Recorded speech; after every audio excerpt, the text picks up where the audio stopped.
नमस्कार दोस्तों, मैं आपका दोस्त राजीव। और अब समय हो गया 5 बजे और ले को बाय बाय बोलने का समय आ गया है। अपनी रुस्तम खड़ी, रुस्तम पे बैग पैक हो गए हैं, फोन ऑन हो गया है और अब जाएंगे खारतुंगला और खारतुंगला से जाएंगे नुब्रा वैली। देखते कहाँ तक पहुँचते हैं। ऊपर से लेगा कुछ ऐसा व्यू आ रखा है ज़बरदस्त। और यहाँ से अब खारदुंगला पहुँचे हैं। खारदुंगला है 40 किलोमीटर। यहाँ से जो डिस्टेंस दिखा रहा है गूगल।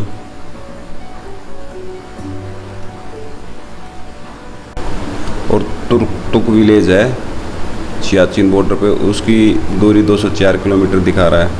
वो सेट कर लिया है गूगल पे।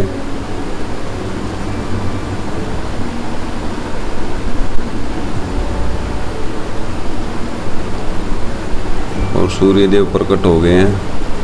टाइम हुआ है 5:30 का। पहाड़ों पे नज़र आने लग गए। कितना शानदार व्यू सामने, ज़बरदस्त। ले से निकलने के बाद पहला चेक पोस्ट आएगा। ये साउथ कुल्लू पहुंच गए हैं। साउथ कुल्लू में बाइक के डॉक्यूमेंट और जो परमिट बनवाया था ले में घूमने के लिए, वो चेक होगा यहाँ। सुबह जल्दी आने का फ़ायदा ये है, यहाँ भीड़ भाड़ नहीं है। मंदिर में लाइन लग जाती है यहाँ पे।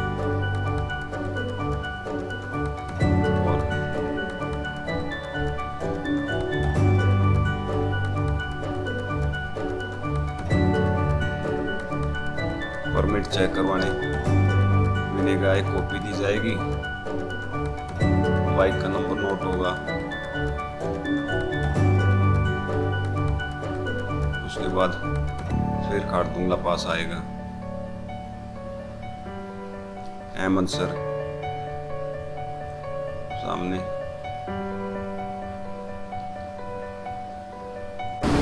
और जो यहाँ परमिट बनवाया 1600 रुपये में बना है। एक बंदे का 480 रुपये और पर डे 20 रुपये घूमने के।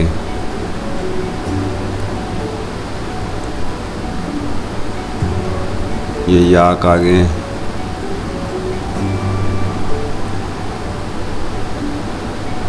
याक जो गाय की तरह दिखाई देते हैं, बस इनके बाल हैं वो लंबे हैं।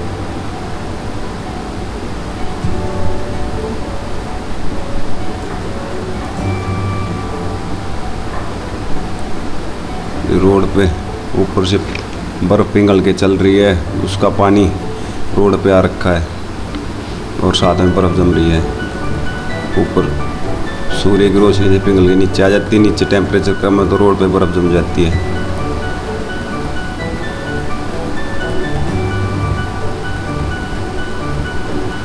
सामने सुंदर व्यू, नीला आसमान और बर्फ़, ऊंची ऊंची चोटियों पर बर्फ़ जमी हुई।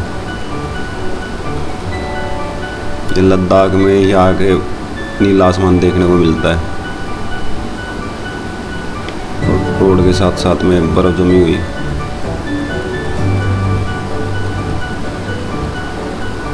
खारदुंगला पहुंचने वाले हैं। ये जो बर्फ है ये पहली बार देखी रोड पे ऐसे जमते हुए। और यहाँ ऑक्सीजन की भी कमी है, शरीर को महसूस होने लग गया।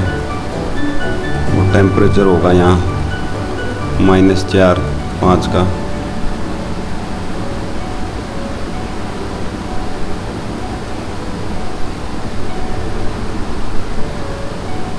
ऐसे जो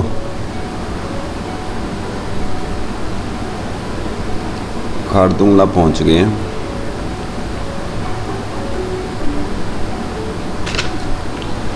वर्ल्ड का हाईएस्ट मोटेबल रोड है ये, जिसमें मोटर व्हीकल चलता है। दिन में तो यहाँ बहुत भीड़ हो जाती है राइडर की, बहुत सारे राइडर पहुँचते हैं और राइडर की सबकी इच्छा होती है जितने भी राइडर हैं खारदुंगला राइड करके पहुँचे। ज़िंदगी में पहली बार मौका मिला यहाँ घूमने के लिए, राइड करने के लिए। और यहाँ ट्रैफिक तो बहुत कम है ही, मज़ा भी आता है साथ में एडवेंचर में। ज़िंदगी में एक बार ज़रूर पहुँचना खारदुंगला। अहमद सर सेल्फी खींचते हुए सियाचिन और इस बोर्ड की, और जो इसकी हाइट है, welcome to top of the world मैग्नेटी खारदुंगला, एल्टीट्यूड 17,982 फुट। वर्ल्ड का सबसे ऊंचा मोटेबल रोड है ये, इसकी हाइट 17,982 फीट है। विनय सेल्फी लेने के लिए बर्फ़ के ऊपर।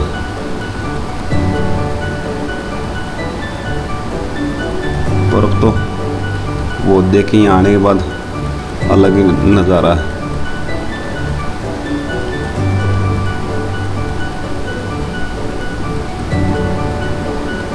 जो ये बर्फ़ है बहुत हार्ड है,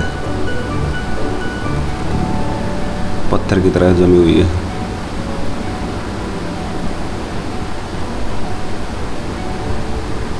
ख्वाहिश थी एक ज़िंदगी में खारदुंगला तक पहुँचने की, आज वो पहुँच गए हैं।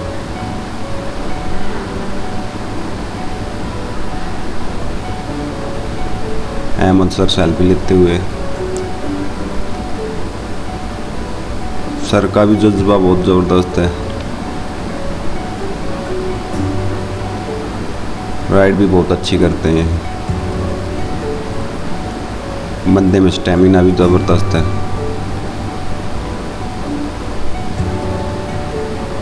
हम यहाँ से निकलते हैं।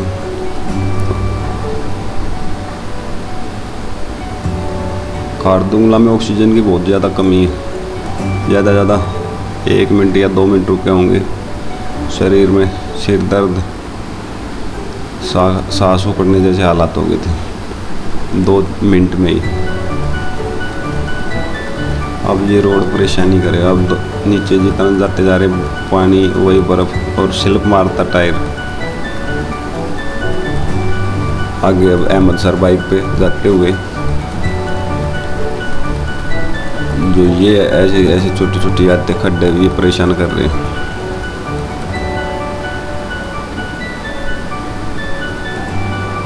जो हम ट्रैफिक में बाइक चलाते हैं उससे भी मुश्किल है ये। ट्रैफिक में बंदा परेशान हो जाता, ब्रेक मारो, क्लच दबाओ। यहाँ है असली एडवेंचर बाइक चलाने का।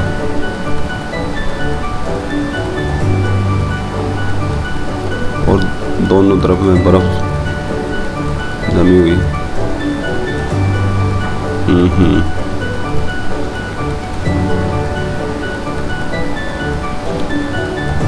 और यहाँ के लोग ठंड में पता ना कैसे रह लेते इतनी में, और उनको ऑक्सीजन की भी परेशानी नहीं होती। वो वैसे जो नीचे हम रुके थे रूम लिया था लेह में, उन्होंने बताया था 24 घंटे हम लेह में रुके। लेह में रुकने का बेनिफिट ये हुआ, 24 घंटे ऑक्सीजन, जो सिर में दर्द और बार बार थकावट हो रही थी चलने की, वो बहुत कम हो गई। अगर डायरेक्ट यहाँ पहुँचते तो दिक्कत हो जाती कुछ ना कुछ। शरीर में बाइक चलाने की जो थकावट थी वो भी दूर हो गई थी। एक दिन लेह में घूमे, पूरा लेह देखा हमने।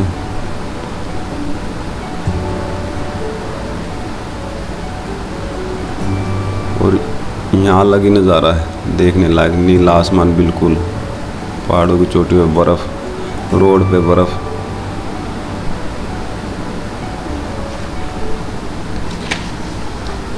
अब नॉर्थ कुल्लू आएगा इसके बाद। नॉर्थ कुल्लू पहुँच के वहाँ भी डॉक्यूमेंट चेक होते हैं। जो लेह की तरफ से मनाली की, और टायर स्लिप हो गया, सर का बच गई। तो वो बता दो, जो मनाली की तरफ से आते हैं उसका डॉक्यूमेंट नॉर्थ कुल्लू पे चेक होते हैं, और जो श्रीनगर की तरफ से आते हैं उसके साउथ कुल्लू पे डॉक्यूमेंट चेक होते हैं। एक कॉपी तो हमें देनी पड़ती है परमिट की, और एक RT-PCR की टेस्ट की रिपोर्ट की देनी पड़ती है।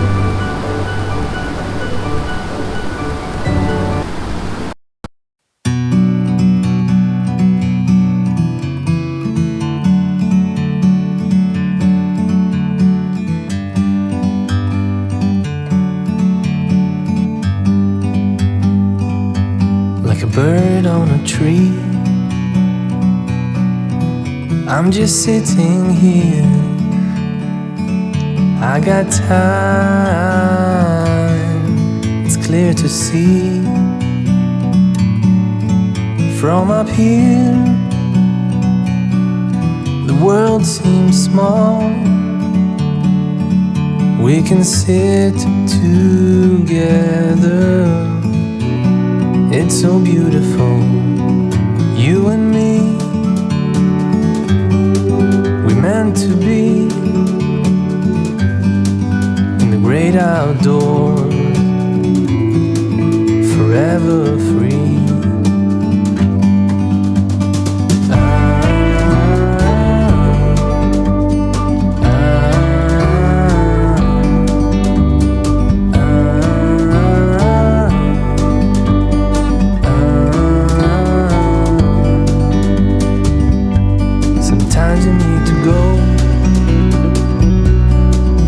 Take a step back to see the truth around you. From a distance you can tell.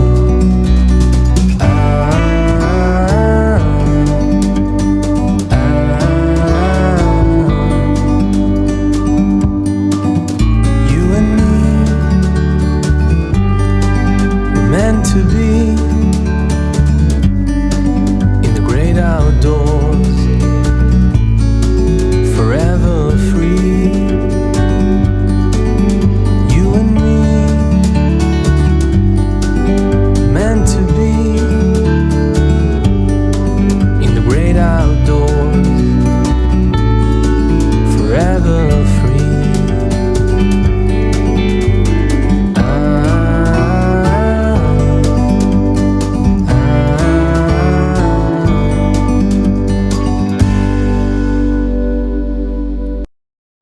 Khardungla से नीचे आने के बाद सुंदर आसमान, सुंदर बर्फ के पहाड़, ऊंचे ऊंचे नज़ारे देख के दिल खुश हो गया। जो थकावट थी वो सारी उतर जाती है। और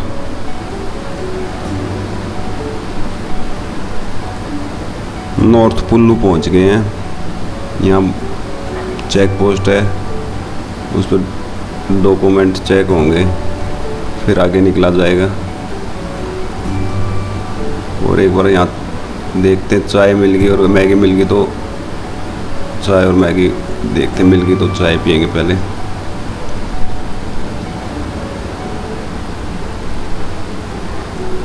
लग तो रहा मिल जाएगी।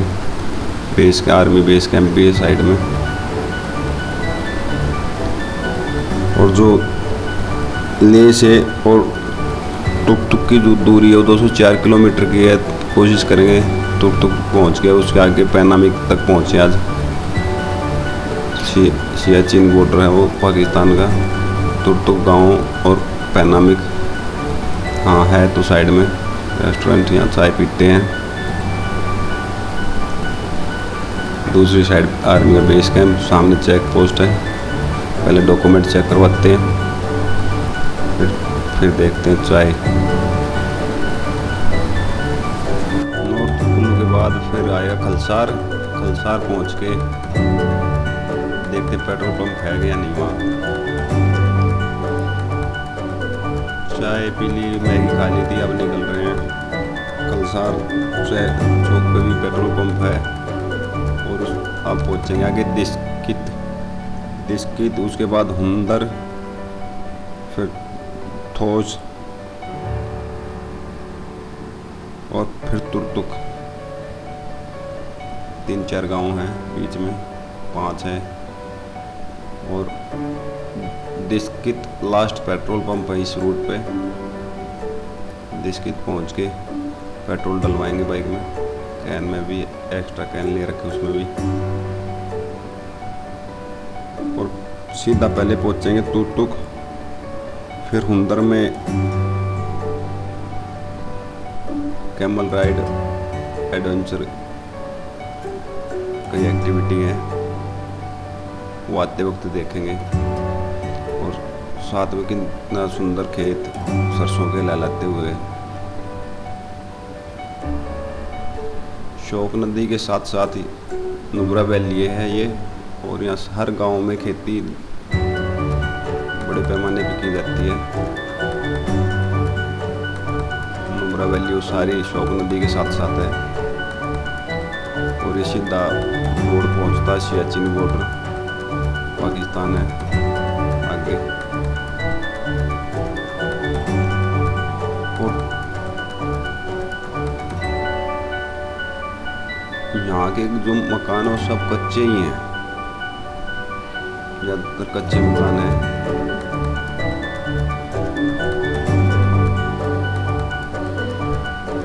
दिस्कित पहुँच गए हैं, और दिस्कित में पेट्रोल पंप है इंडियन ऑयल का।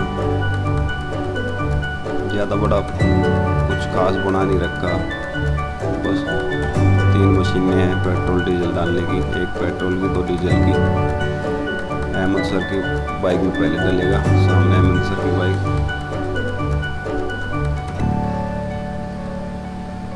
चारों तरफ पहाड़ों के बीच में लास्ट पेट्रोल पंप है। इससे आगे 80 किलोमीटर तो विलेज बता रहे हैं, 2-2.5 घंटे और लगेंगे वहाँ तक पहुँचने में। समय हुआ 10 बजे। पहाड़ों का रास्ता पार करके पहुँचेंगे।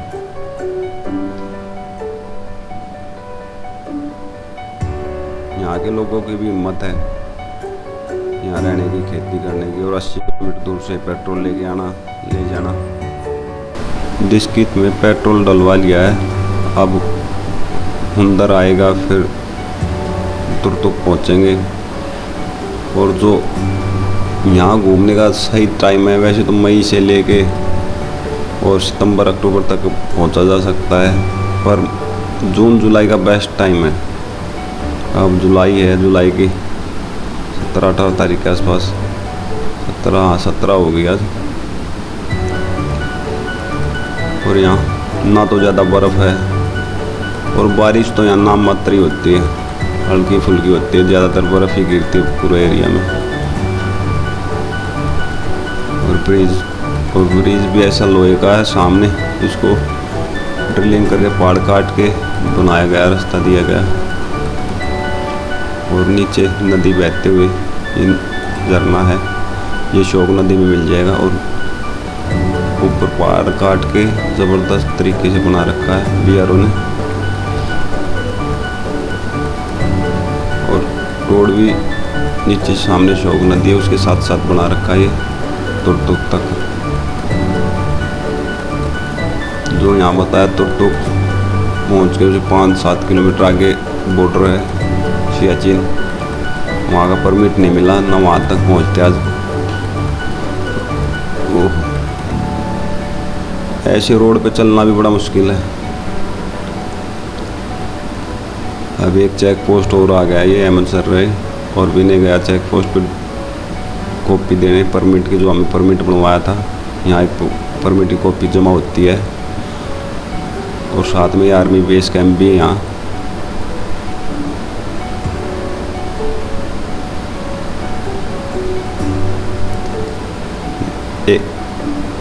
लोहे का पुल कच्चा है, आर्मी ने बना रखा है, लकड़ी का सारा, ज़बरदस्त पुल है ये भी, बहुत लंबा।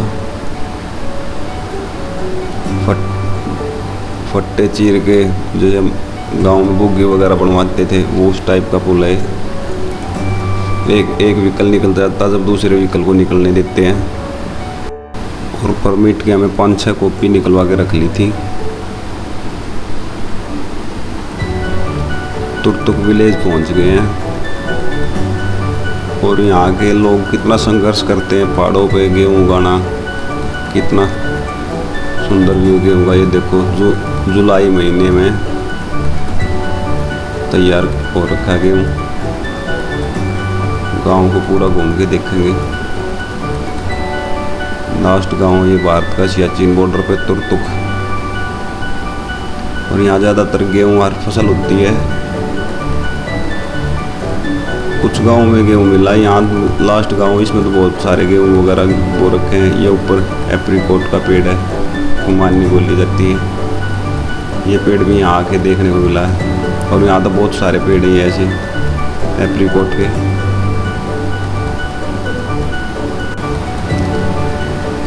यहाँ आलू की फसल भी लगा रखी है, ये देखो भाई। और राई के पेड़ भी हैं, आलू की फसल, गेहूँ तो पक्का ही खड़ा है, जो भी है वो भी पक रखा है। ये साथ में सेब का बाग भी है। तकरीबन पूरे गांव में सेब के हर घर में पेड़ तो हैं ही हैं, बाग भी बहुत सारे हैं। और सेब भी यहाँ तैयार हो रखी हैं, छोटी छोटी हैं, साइज 1-2 महीने में और निकलने लगेंगी। और गोभी, बंद गोभी, फूल गोभी और प्याज भी लगा रखा है। मतलब हर फसल लगा रखी इस गांव में। एप्रिकॉट के पेड़ भी है, सेब के बाग भी हैं। पूरा गांव का राउंड लेने के बाद ये देखिए गेहूँ कितना सुंदर। और यहाँ के लोग कितनी मेहनत करते हैं इसको उगाने में, पहाड़ को खोदते हैं। और ये एप्रिकॉट कितने सारे लगे हुए, छोटा पेड़ है। और कच्चे मकान हैं, गलियाँ भी, जो गली हैं वो रास्ते हैं वो भीड़े भीड़े हैं। और ये टूरिस्ट आ रखे हैं सब देखने के लिए। गेहूँ कुछ हरा भी है।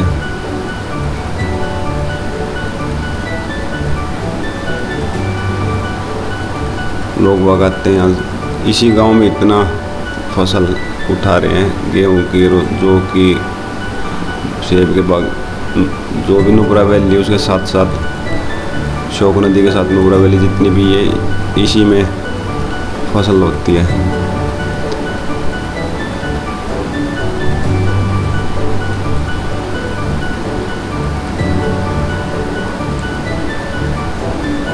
हर फसल हो रखी, घिया, तोरी।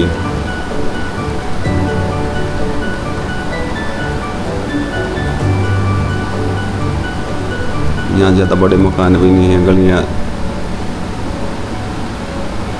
जो रोड है ज़्यादा वो भी नहीं है बड़े।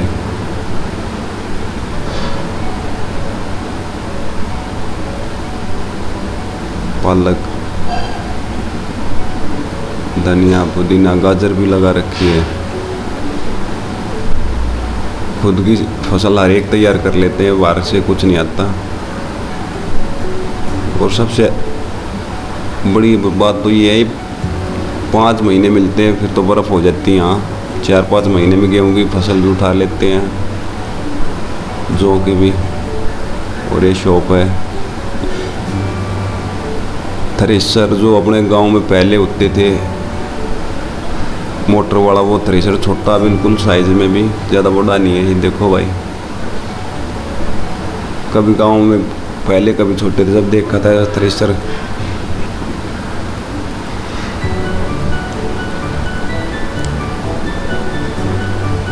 बहुत सुंदर गांव नज़ारे यहाँ के, लोग बाग जो खेती करते हैं, बहुत बढ़िया लगा। कभी आओ तो गांव विलेज पूरा घूम के जाना।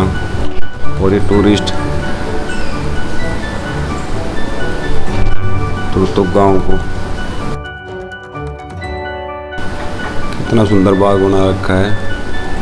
और एक खूबी और इसमें बाग में, जो आपको ये दिखाई दे रहे अफीम के पेड़ भी उगा रखे हैं साथ ही साथ। और ये अफीम के डोडे भी आ रखे हैं, देखिए ज़बरदस्त। ये देखिए भैया तैयार होते हुए अफीम, किसी ने देखी है पता नहीं। ये जो होती है अफीम का पेड़ है, और बहुत सारे लगा रखे हैं वो भी। वैसे लीगल है यहाँ लगाना, पर शौक के तौर पे इन्होंने बाग में लगा रखे हैं।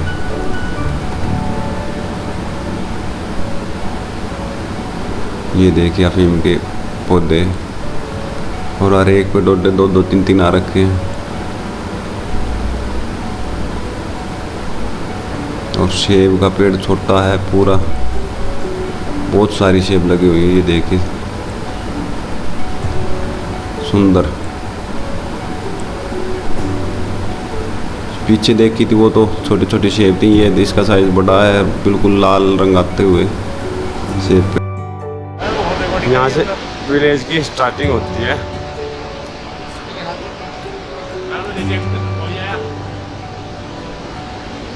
और एक अच्छा फूल है, जैसा लक्ष्मण झूला, राम झूला, उस तरह ये हिलता रहता, बीच में जाएगा विलेज नहीं लग जाएगा। और इसके नीचे ये पहाड़ों से जो बर्फ पिघल के आ रही है वो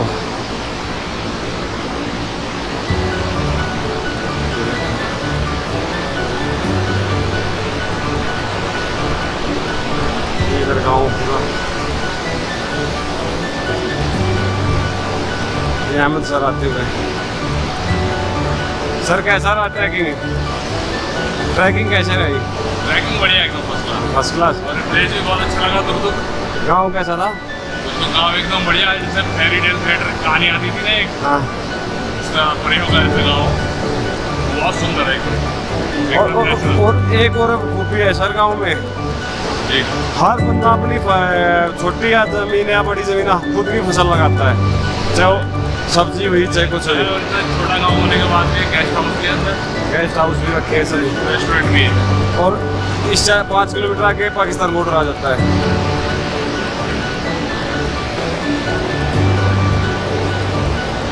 इधर रेस्टोरेंट वगैरह भी है।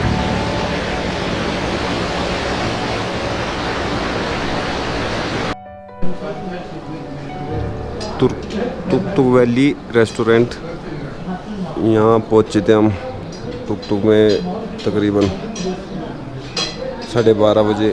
अब टाइम हो गया है नेक्स्ट सेकेंड 1:45 1:45 हो गया। अब यहाँ का सुबह 5 बजे ले से चलने के बाद यहाँ 12:30 बजे से अब खाना खाया जा रहा है। नीचे रुस्तम खड़ी है अपनी।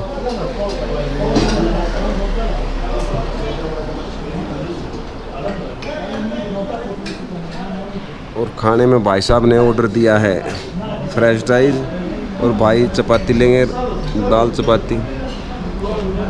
और मेरा जो ऑर्डर है मैंने दिया है क्या दिया? सिंपल राइस और दाल।